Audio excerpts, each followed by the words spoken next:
Hi, it's Mrs. M here at Gammelgården Museum in Scandia, Minnesota, ready to read a story with you. And of course, our friends are here, Kirsten the doll and the dollar horse. I'm sitting in front of a quilt. And a quilt is a piece of material made out of lots of little pieces, and there's usually a story that goes with the quilt. The book we're going to share today, The Quiltmaker's Gift, is a story about a woman who made quilts and how she shared her quilts. The Quiltmaker's Gift was written by Jeff Brumbeau and his illustrations by Gall DeMarkin. And some of the illustrations include quilts, and there's a hidden message in each quilt that adds to the story on that page.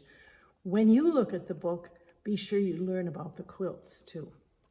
And like all good stories, this one starts once upon a time. In the Blue Mountains, in a tiny log house, was a little old woman who made the most beautiful quilts with the most vibrant colors. And because she lived in a log cabin, the quilt on this page is called Log Cabin. Because her quilts were so beautiful, people wanted them. But she always said, I only give my quilts to the poor and the homeless. They are not for sale. And this frustrated people, but she kept her promise to only give them to the poor and the homeless. On a dark, cold, windy night, she would creep down the mountain and with one of her quilts gently wrap someone who was sleeping on the street and homeless. Then quick as a flash, she would go back up the mountain, make herself a cup of tea, and start another quilt. This land was ruled by a greedy, powerful king who loved nothing better than presents. In fact, he demanded presents. And on his birthday, he expected a lot of presents. And it was so much fun that he declared he had 2 birthdays every year, so he would get more presents. And of course, pretty soon, he had so many presents, they were all over the palace. But he wasn't happy. Surely there must be one perfect gift that will make me happy. Someone told him about the Quiltmaker, who only gave her quilts to the poor and homeless. We'll see about that. I'm the king. Of course she'll give me a quilt. So he marched his soldiers up the mountain and demanded that he be given a quilt. And the lady replied, oh no, my quilts are only for the poor and the homeless.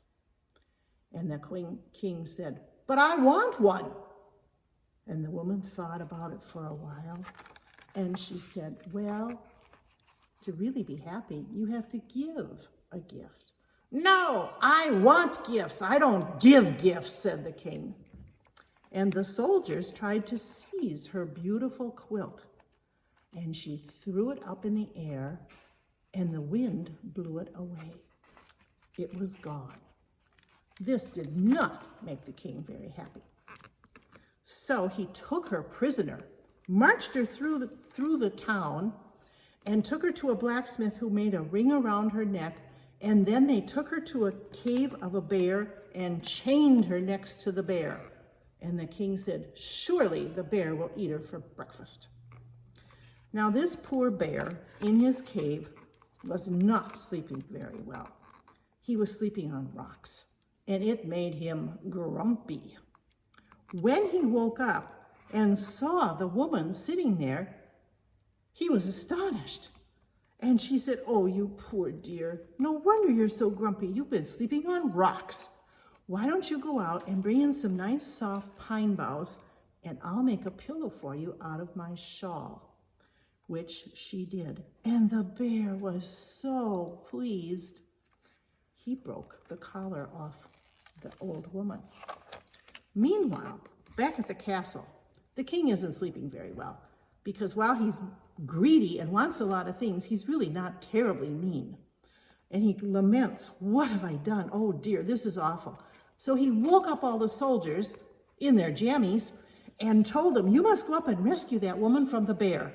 So they marched off, and when they got there, there was the old woman and the bear having berries and honey for breakfast.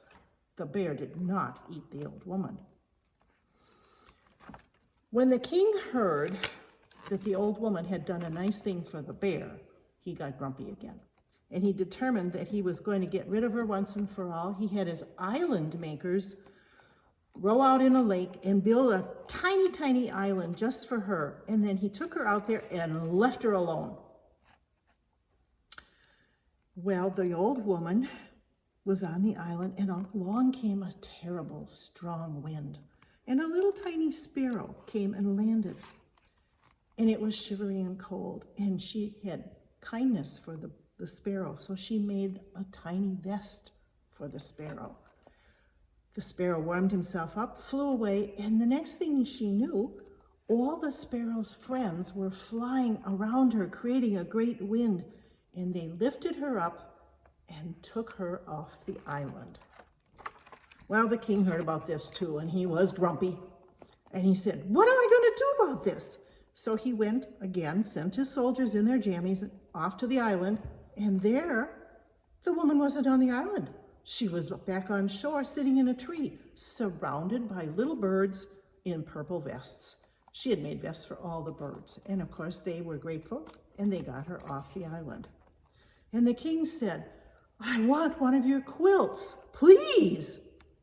And the old woman said, "No, I only give them to the poor and the homeless." Oh, the king is not happy. Again, the soldiers are sent in their pajamas, and he talks with the woman and says, "I give up. What do I have to do to get one of your quilts?" "Well," she said, "you have to give away all your presents. And in return, I will add one piece to a quilt for every present you give away, and I will give you the quilt." "No, I can't do that. I love my pretty things. I can't give them away."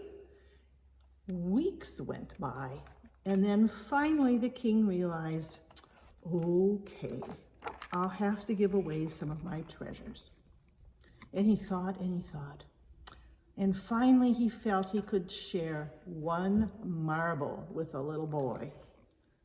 The little boy had no choice. He was delighted to get a beautiful marble from the king, and he smiled.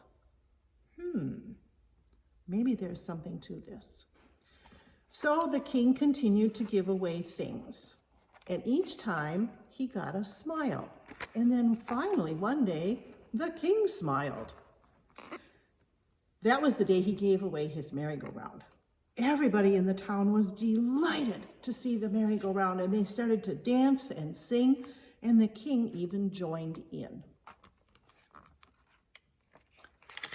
The king had realized that if you share things, you make yourself happy. The quiltmaker was busy with her quilt because she had kept a promise. For everything the king gave away, she added one more piece to the quilt. Well, the king gave something to everybody in town, and pretty soon he had to go beyond his town and give away things. And he kept giving away, and every time a sparrow went back to the quiltmaker to tell her one more gift had been given. This went on for years because the king, of course, had collected so many gifts. And day and night, the quiltmaker kept busy stitching on the quilt. Then one day, when she was stitching, a sparrow flew in and landed on her sewing needle. And the quiltmaker knew the king had completed giving away all his presents. So she gathered up the quilt for the king and went down the mountain to find the king. And she found him with holes in his boots, tattered clothes, and a smile on his face. "What's this?"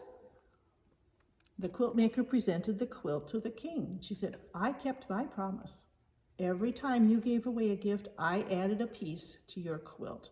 And now you are poor and happy, and I have a gift for you.